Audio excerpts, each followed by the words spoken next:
Jika kalian aktif di komunitas trading Indonesia beberapa tahun ini, pasti tidak akan asing dengan istilah naked trading. Naked trading adalah suatu strategi trading tanpa menggunakan indikator tambahan apapun. Artinya, hanya cukup melihat chart dan candlestick saja. Naked trading kemudian berkembang menjadi price action. Price action adalah strategi melihat pergerakan harga sebagai indikator utama. Artinya tidak menggunakan indikator apapun. Price action kemudian berubah dan menjelma menjadi strategi dengan menggunakan zona supply dan demand untuk menentukan entry, sell, atau buy-nya. Nah, pada kesempatan kali ini saya akan membahas secara lebih spesifik bagaimana menggunakan zona supply dan demand untuk trading secara efektif. Mari kita mulai. Pertama muncul pertanyaan, kenapa harus teknik supply dan demand? Hukum permintaan dan penawaran mengatur semua harga pasar. Dengan menggunakan zona supply dan demand, kita akan memasukkan teori ekonomi ke dalam strategi trading menggunakan grafik harga. Di sini, kita akan belajar secara tuntas bagaimana teknik menggunakan supply dan demand untuk kegiatan trading kita.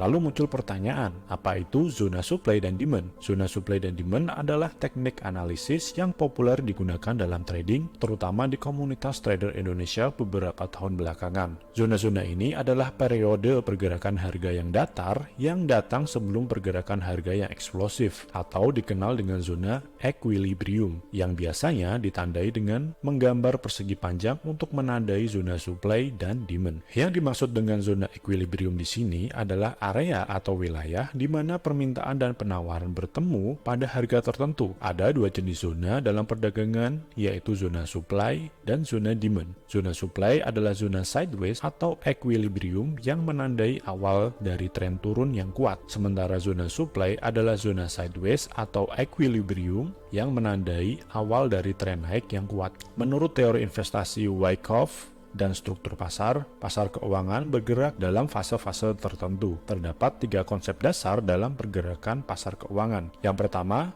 jika permintaan lebih besar dari penawaran, harga akan naik. Jika permintaan sama dengan penawaran, harga akan bergerak sideways. Jika penawaran lebih besar dari permintaan, maka harga akan turun. Richard Wyckoff adalah salah satu analis pasar pertama yang menjelaskan interaksi fase-fase ini, memberi mereka 4 label, yaitu akumulasi, markup, distribusi, dan penurunan harga. Jadi, mentor-mentor yang memberikan penjelasan tentang area supply demand dan pengembangannya asal mula dari ilmu tersebut adalah dari Richard Wyckoff. Lalu bagaimana sih latar belakang munculnya teori zona supply dan demand dalam trading? Dalam penjelasan Wyckoff tentang aksi harga dalam pasar, zona permintaan dan penawaran juga dikenal dengan zona akumulasi dan zona distribusi. Wyckoff menjelaskan fase-fase ini dengan analogi paus yang melambangkan institusi besar seperti bank sentral dalam pasar forex. Pemain besar ini tidak mungkin memasukkan seluruh order mereka ke pasar sekaligus karena mereka sedang mengakumulasi begitu banyak sehingga akan mengubah harga. Oleh karena itu, mereka membeli dalam rentang harga yang ditentukan. Ini sebabnya apa yang kita lihat pada grafik adalah sebagai zona permintaan atau zona demand. Sama halnya ketika mereka menjual posisi mereka, tidak semua dapat dilakukan sekaligus karena tekanan penjualan akan mengirim harga ke bawah secara drastis dan mengurangi keuntungan mereka, karena mereka akan dipaksa untuk menjual ke dalam penurunan pasar yang disebabkan oleh pesanan besar mereka sendiri.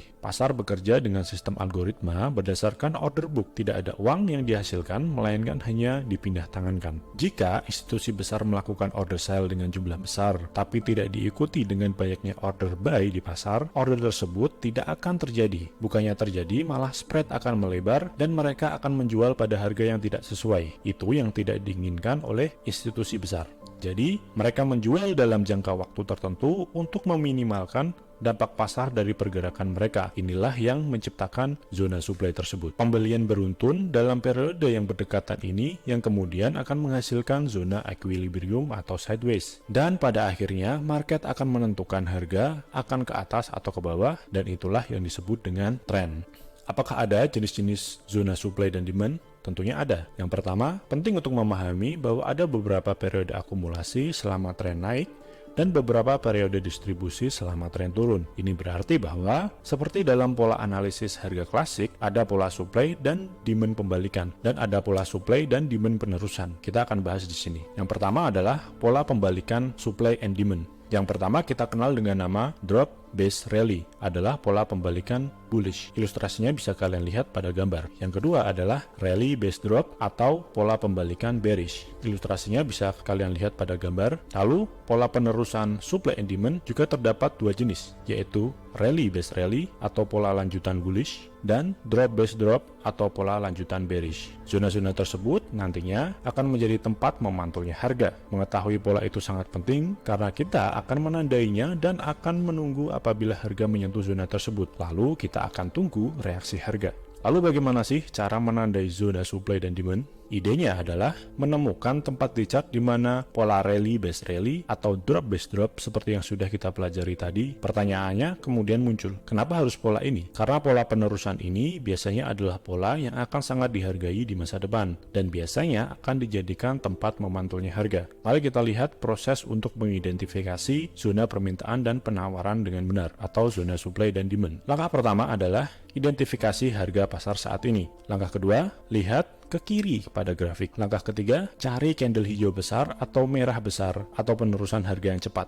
Langkah keempat, temukan asal dari lonjakan harga tersebut. Biasanya akan terdapat zona sideways. Langkah kelima, tandai zona sideways atau equilibrium asal dari lonjakan harga tersebut dengan sebuah shape atau bentuk kotak. Kita bisa menandainya dengan menggunakan objek kotak yang tersedia di platform MT4. Kita gambar persegi panjang yang memanjang ke kanan. Kita imam bahwa suatu ketika harga akan menyentuh level tersebut. Lalu bagaimana menentukan zona supply atau demand yang kuat? Seperti dalam teknik lain, kita mengenal adanya sinyal kuat dan sinyal lemah. Untuk mendapatkan hasil trading yang baik, kita harus mengabaikan sinyal lemah dan mengambil sinyal yang kuat. Sebagai acuan, tapi bukan patokan pasti ya, kalian bisa menggunakan beberapa ciri-ciri berikut untuk menentukan bahwa zona supply demand yang kalian lihat adalah zona yang kuat.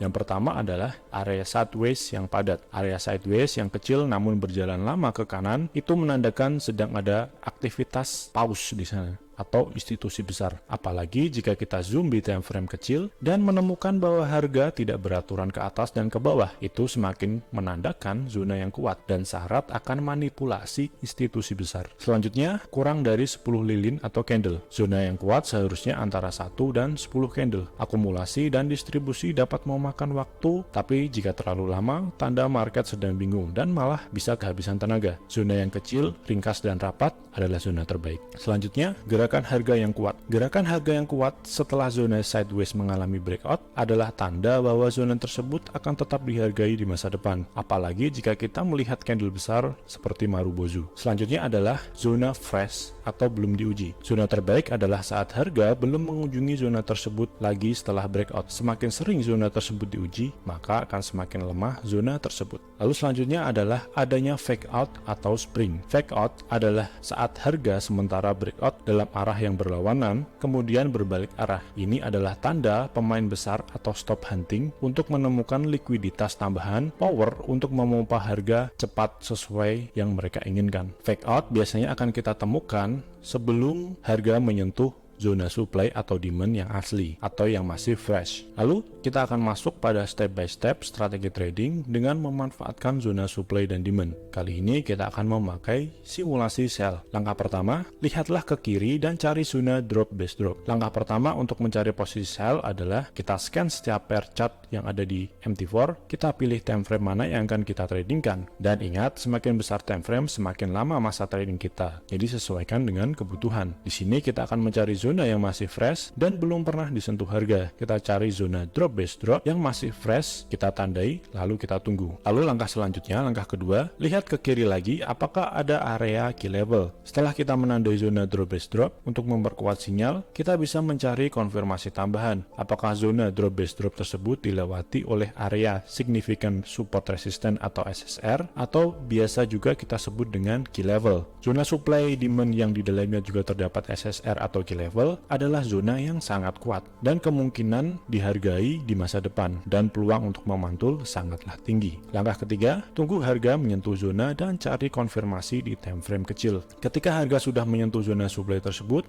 jangan langsung entry. Ini adalah kesalahan paling umum yang dilakukan trader pemula. Tidak ada yang tahu kemana market akan bergerak. Analoginya, kalau gerimis, kita bisa siapkan payung. karena ketika gerimis, kemungkinan turun hujan menjadi tinggi. Demikian juga dengan konfirmasi di time frame kecil. Adanya konfirmasi akan menambah kemungkinan bahwa harga akan berbalik. Kita bisa mencari pembalikan tren atau pola Quasimodo atau pola double top, terserah kalian. Yang jelas, itu adalah pola pembalikan arah. Saat itu juga, kita bisa melakukan entry atau pending order sesuai dengan aturan pattern yang kita gunakan. Langkah keempat, letakkan stop loss sedikit di atas swing high time frame kecil tadi. Setelah kita menemukan pola reversal dan sudah melakukan entry, kita bisa memasang SL 10-20 pips di atas swing high terakhir di time frame kecil tadi. Jika stop loss kemudian tersentuh, kita bisa mencari pola reversal lagi setelah itu, kemudian melakukan order ulang, atau kita bisa mencari peluang pada zona lain.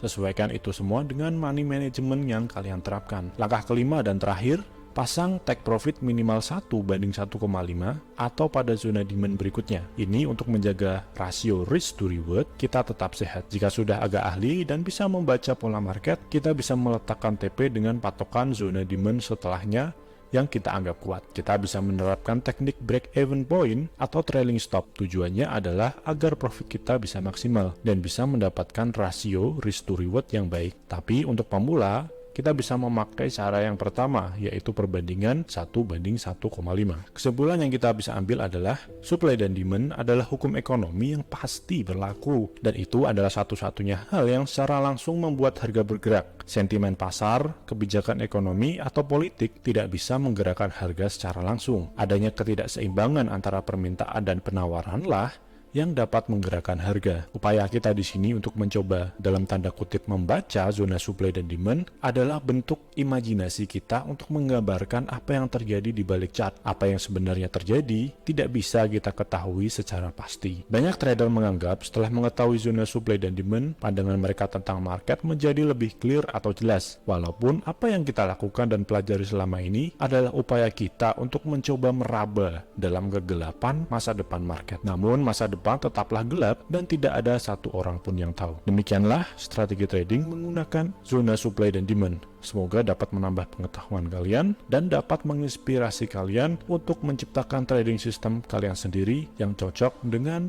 kepribadian kalian sendiri.